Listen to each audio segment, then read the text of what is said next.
Glory and praise to Lucifer, liberator of humanity. Welcome to the temple of Lucifer, light and mystery. It is important to know about the principles of chaos magic. Make yourselves comfortable. While magical systems are generally based on a model or map of the physical spiritual universe, such as the Tree of Life, which can perhaps be described as a cosmic agenda, chaos magic, K, is based on very few core principles, which underpin its magical path but are not universal axioms, so you are free to change them for others. 1. Avoid dogmatism. Chaos magicians strive to avoid falling into dogmatism, unless expressing dogmatism is part of the temporal belief system they have adopted. Discordians employ kathmas to say, we Discordians must reside apart. Thus, chaos magicians consider themselves capable of changing their minds, contradicting themselves, and presenting alternately plausible and implausible arguments. It has been observed that we spend a lot of time and energy to find the truth. Is it wrong to be occasionally wrong? Personal experience is paramount. In other words, don't believe me when I say this or that is important, see for yourself. Magic, K, has suffered from many theorists far removed from practice who have perpetuated outdated myths and information, simply out of laziness of one sort or another. Anyway, it is interesting to ask embarrassing questions, just to see what these self-appointed experts will answer. Some will vomit up verbal diarrhea rather than admit that they are ignorant of the answer, while a true adept would possibly say, I haven't the foggiest idea. The chaos magicians must have made this amazing discovery very early on. Once you escape the layers of dogma, attitudes, anecdotes, and personal beliefs about any practical magic, K, technique, it can be simply stated. Technical excellence. One of the oldest misunderstandings about chaos magic, K, is that it gives carte blanche to its practitioners to do whatever they want, and that, therefore, they become lax, or worse, muddlers, when it comes to the evaluation of themselves, the analysis. The path of chaos has always advocated rigorous self-evaluation, rigorous analysis, with an emphasis on perseverance in the practices employed until the desired result is obtained.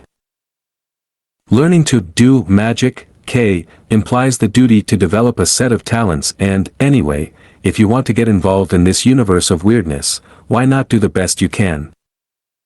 Detachment. The chaos paradigm states that one of the first tasks of the beginning magician is to detach himself from beliefs, attitudes and fictions about himself, society and the world. Our ego is the fiction of a stable reality, which is maintained by perpetuating the distinctions between that which I am, that which I am not, that which I like, that which I don't like, beliefs about politics, religion, sexual preference, degree of free will, race, secondary cultural phenomena, and so on. All these distinctions serve to maintain a stable self-awareness, while all the little ways in which we struggle against this very stability allow us to perceive ourselves as if we were unique individuals. By employing the exercises of detachment, we can begin to widen the gaps of our consensual reality, which, fortunately, allow us to become less addicted to our egoic beliefs and fictions, and therefore capable of abandoning or modifying them when necessary. Diverse paths. As we have said before, the traditional paths of magic, K, involve choosing a system and sticking to it. The chaos perspective does not do this, but encourages an eclectic path of evolution, and chaos magicians are free to choose any magical system available, themes from literature, television, religions, cults, parapsychology, etc.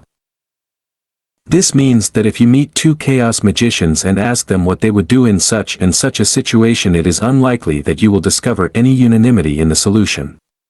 This makes chaos difficult to define, which again will tend to worry those who need carefully clear and labeled magic, K, paths. Gnosis. One of the keys to magical power is the ability to access altered states of consciousness.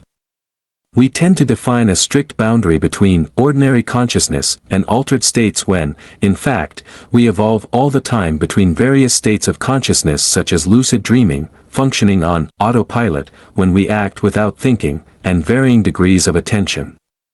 However, As far as magic, K, is concerned, the intentional entry into intense altered states can be seen in two poles of physiological gnosis: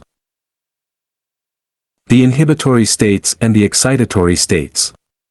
The former include physically passive techniques such as meditation, yoga, crystal viewing, contemplation and sensory deprivation. The latter include chanting, drumming, dancing, as well as emotional and sexual arousal. So be it, so be it, so be it, and so shall it be. You, my brother and sister who are not yet subscribed to this channel, subscribe and activate the little bell to receive notifications of new publications. Also, follow us on our Facebook page, Temple of Lucifer Light and Mystery. Glorify our God Lucifer because he deserves to be glorified and praised forever.